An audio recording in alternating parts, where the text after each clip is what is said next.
Oke, ketemu lagi dengan Edwin di channel analisis laporan keuangan. Untuk kali ini saya membahas BGTG ya, Bank Ganesha. Kita lihat ya kinerjanya menarik nggak berdasarkan laporan keuangan 2025 Q3-nya dari sudut pandang saya. Dan juga untuk teman-teman yang punya analisis yang lebih lengkap, lebih akurat, boleh langsung sharingkan aja analisa di kolom komentar ya, supaya nanti saya pin dan juga biar bisa jadi bahan diskusi untuk investor lainnya ya. Untuk teman-teman semua kita sama-sama belajar. Oke, kita langsung aja ke analisis ya. Untuk BGTG gitu ya, ini memang perbankan gitu ya, kita masih gunakan format yang seperti biasa aja gitu, yang seperti biasa saya gunakan. Jadi kalau misalnya teman-teman yang agak bingung gitu ya, ya boleh analisis sendiri ya dengan format masing-masing gitu. Oke, yang BGTG yang pertama kita cek untuk riwayat bagian dividennya dulu ya, dan dari data yang saya temukan BGTG ini belum ada riwayat dividen sama sekali ya. Ini IPO tahun 2016 gitu tapi nggak ada bagi dividen ya. Nah, kalau perusahaan yang nggak ada bagi dividen seperti ini, saya biasanya langsung skip aja. Ya, buat apa cari bagus-bagusnya gitu. Saya langsung close aja laporan keuangannya, cari apa namanya saham lain aja gitu.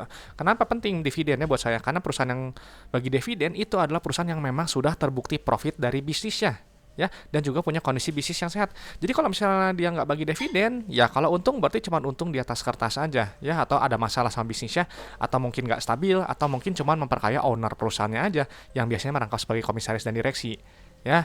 Jadi gitu. Jadi kalau nggak ada, sekali lagi ya udah close aja, langsung cari apa saham lain. Oke, kita langsung cek dulu yang pertama Kastara-Kasnya. Ya, ini kita pindahin dulu Kastara-Kas. Kita harus lihat ya Kastara-Kas. Kenapa? Karena Kastara-Kas ini adalah jumlah uang yang ada di dalam dompet perusahaan. Ya, si uang ini punya fungsi untuk bayar operasional, ekspansi, dan juga untuk bayar pinjaman ke bank. Ya, jadi nilainya nggak boleh terlalu sedikit. Kalau terlalu kecil, perusahaan bisa jadi kesulitan dalam bayar operasionalnya, ekspansinya, atau mungkin bayar pinjamannya. Ya, jadi harus dicek per kuartal ya. Dan untuk posisi Bank Ganesha ini naik ya 14 miliar gitu ya uang kasnya. Nanti detailnya kita cek di laporan arus kas ya. Sekarang kita loncat dulu ke bagian ekuitas, langsung ke saldo laba ya, yang ini nilainya gitu. Kenapa harus lihat saldo laba? Karena saldo laba ini adalah total akumulasi keuntungan yang telah dihasilkan perusahaan dari semenjak perusahaan ini pertama kali berdiri sampai sekarang 2025 Q3 ya. Jadi si Ganesha, Bank Ganesha BGTG telah menghasilkan dari dulu pertama kali berdiri sampai sekarang 2025 Q3 itu telah menghasilkan total profitnya sebesar 517 miliar ya gitu. Jadi ini memang sebenarnya bagus, saldo labanya positif ya, tapi kenapa nggak bagi dividen gitu ya, itu buat saya dipertanyakan gitu ya. Nggak masalah sebenarnya kalau misalnya perusahaan bagi dividen meskipun hanya Rp1 per lembar ya, jadi misalnya dia bagi 23 miliar aja, ya udah nggak apa-apa gitu ya, nggak masalah. Cuman kalau melihat uang kas yang cuma 60 miliar, tampaknya bagi dividen untuk Rp1 pun tampaknya berat ya, kayaknya sih ya kalau dari yang saya lihat. Kayak selanjutnya, jadi ya tadi ya saldo labanya positif bisa bagi dividen, karena kalau misalnya saldo labanya negatif, dia nggak akan bisa bagi dividen ya, artinya rugi melulu dan masuk kategori perusahaan bermasalah. Jadi kalau perusahaan bermasalah, mau harganya naik berkali-kali lipat juga saya nggak akan tertarik ya.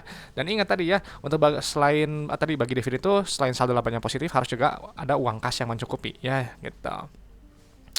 Oke, sekarang ke ekuitas miliknya dulu. Ini nggak ada KNP, KNP-nya 0 aja. Nah, ini kita lihat ya.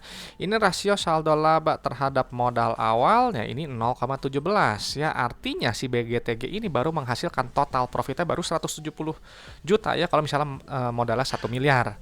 Ya, jadi ini masih kecil sekali ya, masih 0,17 kali modal ya profitnya itu ya. Tadi teman-teman punya bisnis modal 1 miliar baru profit 170 juta. Ya masih kecil gitu ya, masih berkembang, masih bertumbuh gitu ya. Kalau udah balik modal nilainya satu ya, jadi mungkin bisa jadi ini salah satu alasan perusahaan juga yang nggak bagi dividen, dia masih berkembang, masih fokus ekspansi gitu. Nanti mungkin kalau udah matang, udah sip, kasnya udah stabil, mungkin baru bisa bagi dividen ya. Cuman kalau melihat sepertinya sih ini masih lama ya.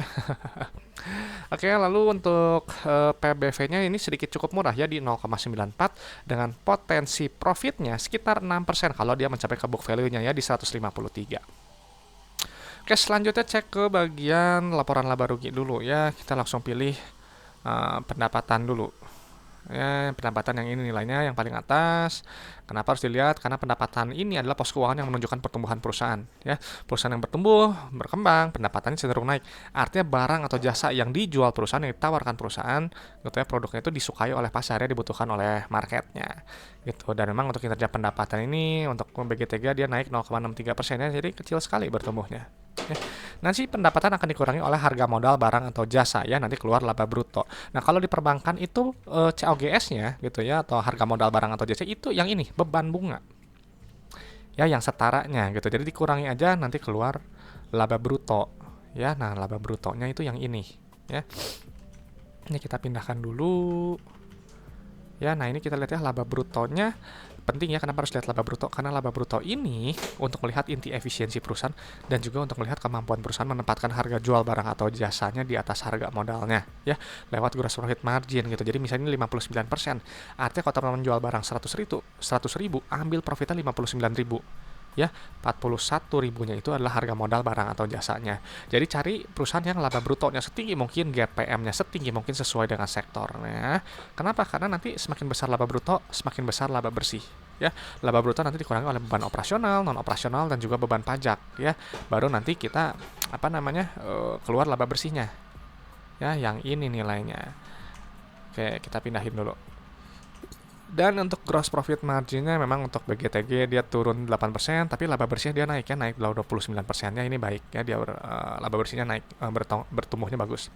Nah, secara PER memang sedikit cukup murah tipis ya, PER-nya di 14,9 kali ya. Memang kalau saya sih biasanya cari yang di bawah 10, di bawah 5 gitu, karena lebih masuk akalnya, lebih murah secara profitabilitas. Selanjutnya kita cek ke laporan arus kasnya dulu ya. Langsung pilih penerimaan kas yang poin paling atas ini. Kenapa? Ketika harus lihat penerimaan kas, karena dia berbeda dengan pendapatan. Kalau pendapatan tuh sifatnya akrual ya, jadi cuma diakui, dicatat di atas kertas saja ya, nggak memperhitungkan jumlah uang yang customer bayar ke perusahaan ya. Makanya ini rasionya harus tinggi ini ya, 100% gitu. Jadi kalau 100% ibarat teman-teman jual barang 100 juta, customernya juga bayar 100 juta ya, bayarnya full gitu, nggak ngutang-ngutang, nggak sebagian-sebagian ya. Ini bagus ya. Jadi dia bilang si BGTG pendapatan 534 miliar, penerimaan kasnya 537 miliar ya. Nah, sekarang uang kasnya digunakan untuk bayar operasional dulu ya, supaya keluar net CFO. Nah, CFO kalau di perbankan itu bukan yang ini nilainya ya, beda ya. Pakai CFO-nya itu yang ini dulu ya, yang sebelum perubahan dan aset dan liabilitas operasi ya, yang ini nilainya ya. Nah, ini nilainya wajib positif ya. Kenapa wajib positif? Karena kalau dia positif artinya bisnisnya itu menghasilkan uang tunai ya. Jadi uangnya itu nggak cuma habis hanya untuk bayar operasional aja ya gitu ya. Jadi kalau teman-teman punya bisnis ya, buat apa punya perusahaan yang gitu ya, uangnya habis hanya untuk gaji karyawan aja ya, gaji untuk bayar operasional aja, kan nggak menghasilkan apa-apa ya. Nah, jadi kita lihat di sini memang net CFO-nya positif ya, meskipun ada penurunan sedikit. Dan lalu kita lihat di sini ya. Nah, di sini itu net CFO yang kedua ini berkaitan dengan ekspansi kredit. Kalau saya ya simpalasi seperti itu gitu. Jadi kalau misalnya nilai negatif seperti ini ya, artinya perusahaan ya lebih aktif menyalurkan kreditnya ya, meskipun harus dicek juga gitu ya. Ini kan yang paling besar juga kan karena adanya kenaikan efek-efek gitu.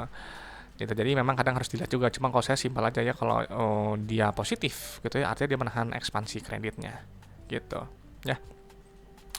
Oke, selanjutnya kita cek untuk aktivitas investasinya atau aktivitas ekspansi usahanya. Ini nilai negatif, bagus ya, artinya perusahaan ya semakin lama semakin besar ya berekspansi atau dia memelihara aset produktif ya. Itu cuma kalau memang melihat ini kan belanjanya kecil ya gitu ya, nggak sebesar yang periode sebelumnya ya. Lalu untuk aktivitas pendanaan atau aktivitas pinjaman ke banknya gitu ya, cuma kalau di sini cuma ada liabilitas sewa, jadi ya dia bayar sewa aja ya, nilai negatif gitu, bagus gitu ya. Karena kalau misalnya nilai negatif ya tadi dia bayar sewa atau bayar pinjaman ke bank atau dia bayar dividen ya, posnya masuk ke sini ya. Nah, jadi memang ini kalau misalnya kita lihat gitu ya, memang ini ada kenaikan kasnya secara intinya gitu. Cuman kan ingat di sini kan ada CFO yang kedua ya, jadi mungkin gitu secara sekilas gitu ya, secara kasar mungkin saya rasa BGTG ya dia bagus ya, sebenarnya bagus, cuman mungkin uang kasnya kurang banyak, kurang cukup gitu untuk bagi dividen sih. Tapi segini menurut saya sih stabil secara sekilas gitu. Nah, tapi ingat ya, saya di sini nggak bahas untuk rasio perbankannya ya, CAR, terus loan to deposit ratio, non performing loan. Nah, itu teman-teman yang harus analisis sendiri ya. Jadi saya hanya bahas sekilasnya aja dari laporan keuangan yang ada aja ya. Jadi sekilas setelah saya pindahkan data-data keuangan BGTG ya, perusahaan ini BGTG nggak menarik ya, karena tidak ada reward pembagian dividen gitu ya. 3 tahun ke belakang nggak ada sama sekali gitu ya. Tapi memang bagusnya saldo labanya positif ya, dia telah profit ya, memang masih berkembang ya, masih 0,17 kali modal awal profitnya ya. Lalu PBV sedikit cukup murah ya, tipis di 0,94 dengan potensi profit 6% gitu ya. PER sedikit cukup murah juga di 14,9. Pola arus kasih sebenarnya sini masih bagus gitu ya. Cuman ya harapannya gitu ya, perusahaan ya kalau misalnya dia bisa lebih kutip lah ya, menyisihkan kas untuk pemegang saham itu bisa jadi nilai tambah sebenarnya ya untuk pemegang sahamnya. Oke, itu aja mungkin yang bisa saya sharingkan untuk BGTG. Ya, ini pasti memang jauh dari kata lengkap ya, apalagi saya tidak bahas rasio perbankannya. Dan teman-teman harus tahu ya, kalau analisis laporan keuangan itu hanyalah sebagian kecil dari fundamental. Hanya menilai kinerja masa lalu sampai 2025 Q3 ya. Jadi untuk Q4 sekarang berjalan gitu ya. Tahun ini gimana, 2026 ya, tahun depan gimana saya nggak tahu ya. Teman-teman harus proyeksikan sendiri apakah masih bagus atau enggak ya. Dan sekali lagi saya hanya bahas kinerja berdasarkan laporan keuangan yang ada ya gitu. Saya nggak bahas harga saham ya, kalau harga saham sih terserah market aja ya, gimana mekanisme perdagangan aja. Dan juga untuk valuasi ya, kembali lagi itu sifatnya subjektif dan relatif ya. Jadi kalau teman-teman pakai metode valuasi yang lain ya silakan ya gitu kan. Di sini cuma pakai, saya bahas hanya pakai PBV dan PER aja ya. Dan sekali lagi saya nggak bahas rasio perbankannya, teman-teman yang harus analisis lebih lanjut ya. Nah, jadi ingat nih, BGTG menarik nggak buat teman-teman ya, boleh sharingkan di kolom komentar. Dan kalau ada pertanyaan, ada request saham, langsung tulis aja di kolom komentar juga ya, supaya nanti saya jadwalin, saya respon juga ya, saya bahas. Oke teman-teman, itu aja. Terima kasih ya sudah menyimak gitu ya. Semoga sharing dari saya ini bisa bermanfaat dan juga bisa memperkaya pandangan teman-teman dalam menilai suatu perusahaan ya. Saya Edwin dari channel Analisis Laporan Keuangan. Sampai jumpa di video-video berikutnya.